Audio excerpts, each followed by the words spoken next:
Hallo und willkommen zu einem neuen Video. Dieses Mal werde ich euch zeigen, wie ich diesen Ast herbstlich dekorieren werde. Der ein oder andere von euch kennt den Ast vielleicht noch aus einem vergangenen Video. Damals hatte ich ihn weihnachtlich dekoriert.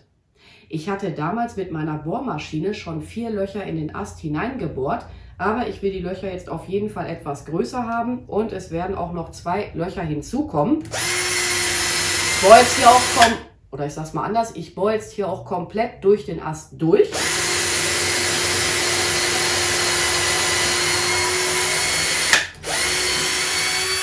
Weil ich will letzten Endes die Kerzenhalter komplett in dem Ast versenken können. Das ist jetzt der Grund, warum ich hier komplett durchbohre oder halt so weit, wie mein Bohrer letzten Endes reicht.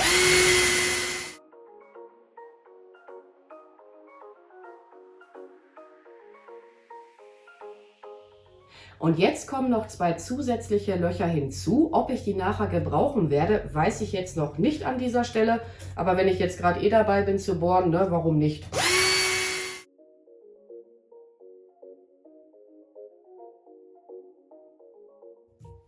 So, der Ast kann jetzt erstmal beiseite und dann werde ich jetzt aber auch die Perspektive für euch wechseln. Da war jetzt gerade noch ein bisschen Moos an dem Ast.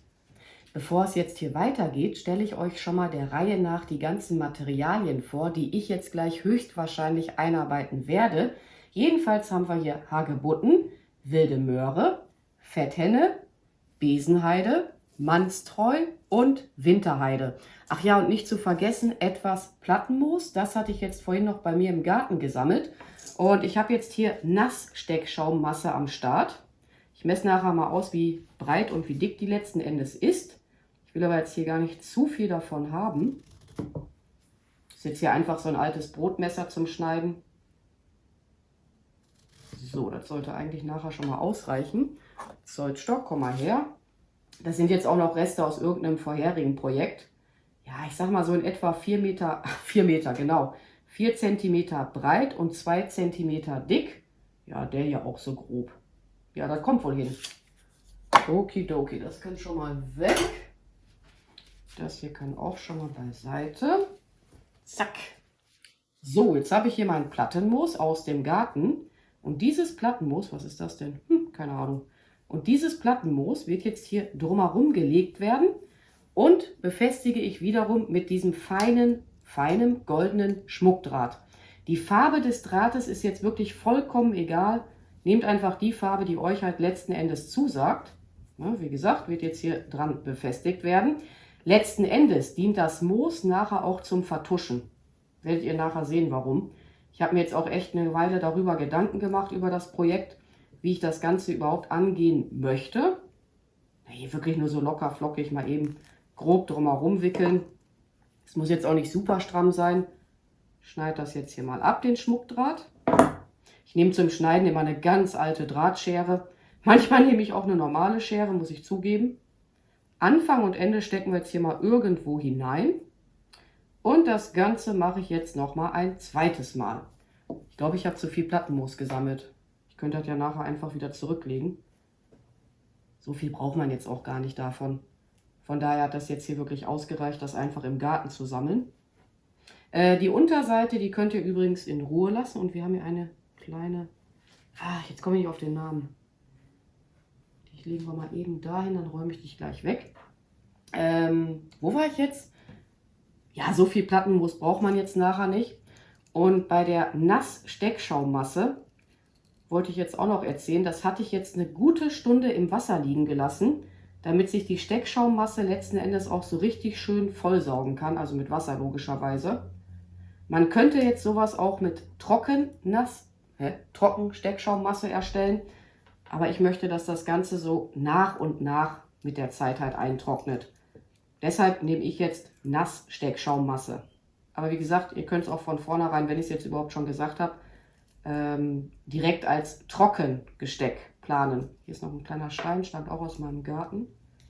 Ja, echt hier nur so locker flockig dran machen. Ja, man merkt, die ist alt. Die schneidet auch nicht immer. Ach, willst du wohl? Muss ich gleich eine Schere nehmen. So. muss den hier mal eben befestigen, den Schmuckdraht, sonst wickelt der sich wieder von alleine ab. Das ist dann nicht so prall. So, der kann auch beiseite. Mal eben hier miteinander verwursteln, verfrickeln, wie auch immer. Anfang, Ende wieder irgendwo da hinein. Könnt ihr auch abschneiden, ne? Ist egal. So, okay. Drahtschere geht mal dahin. So, dann habe ich jetzt hier 3 Kerzenhalter. Bei der Weihnachtsdeko hatte ich mit 4 Kerzenhaltern gearbeitet, mache ich jetzt natürlich nicht.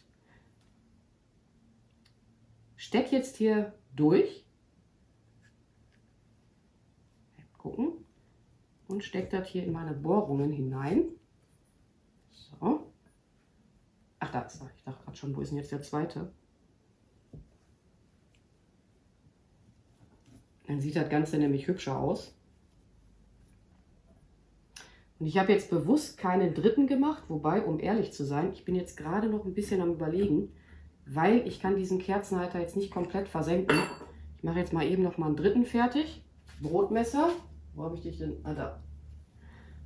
Ja, manchmal entscheidet man sich dann doch noch mal um, aber ist ja nicht schlimm. Hauptsache, das sieht nachher süß aus. Ich würde auch nie so Steckschaumreste einfach ins Öl werfen. Auch wenn ihr Sachen mal abgebaut habt, könnt ihr einfach mal gucken, kann man das vielleicht doch noch verwenden. Wenn nicht, ne, dann natürlich entsorgen. Aber ich gucke halt immer erstmal.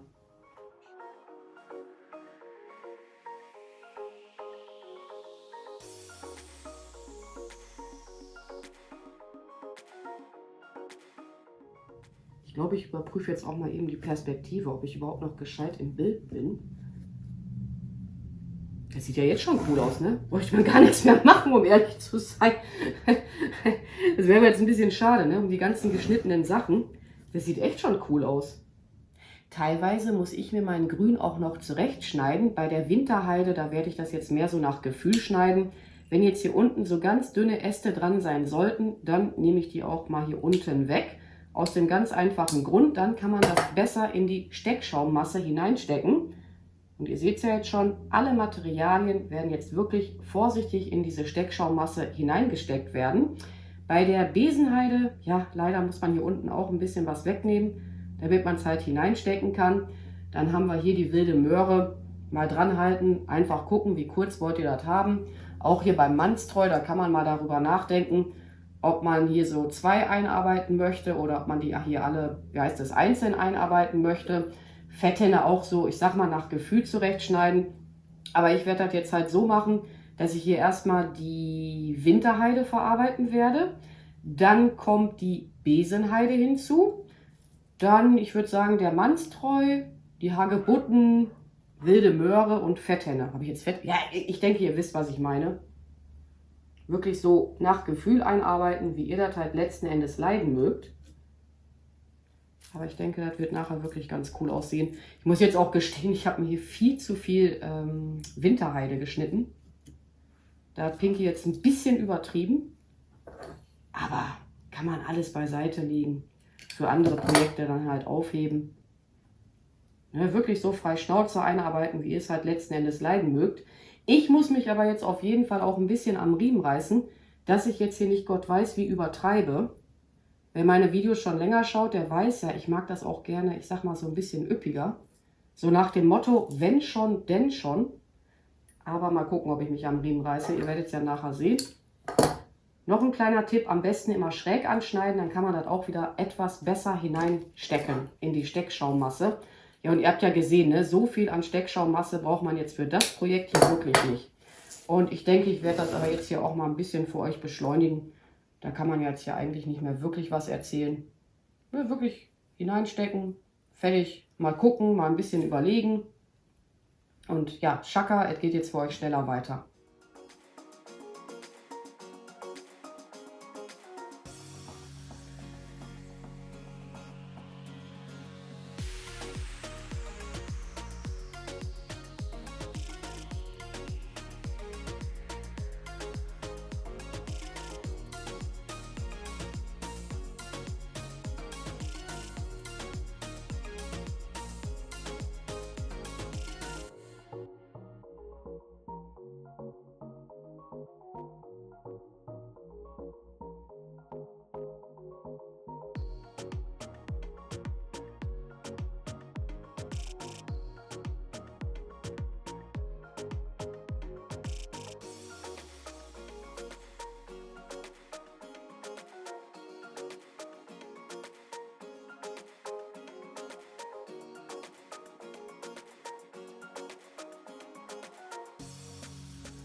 Anstelle der wilden Möhre werde ich noch ein paar Bucheckern einarbeiten.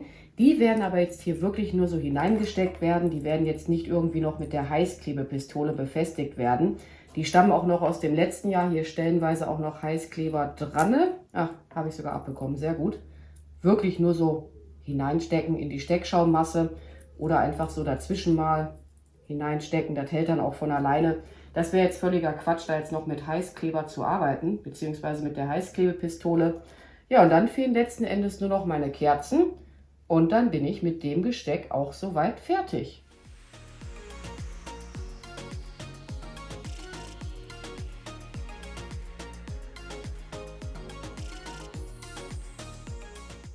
Mit meinem Gesteck bin ich nun soweit fertig und im Nachhinein gesehen bin ich jetzt auch ganz froh, dass ich die wilde Möhre einfach mal weggelassen habe. Ich habe die jetzt beiseite gelegt und lasse die dann halt jetzt einfach mal mit der Zeit eintrocknen. Mal gucken, wofür ich die noch verwenden werde. Vielleicht für Adventsdeko oder halt für eine andere Herbstdeko. Ich weiß es jetzt noch nicht an dieser Stelle.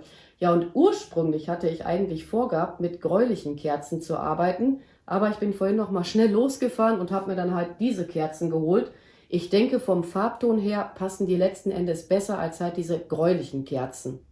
In meinem Fall wird das Gesteck übrigens als Dekoration für den Esstisch dienen. Ja, und alle benötigten Materialien findet ihr auch noch mal in der Videobeschreibung. Ansonsten werde ich mich jetzt auch mal an dieser Stelle bei euch verabschieden. Ich bedanke mich fürs Zuschauen. Macht's gut, eure Pink Peach.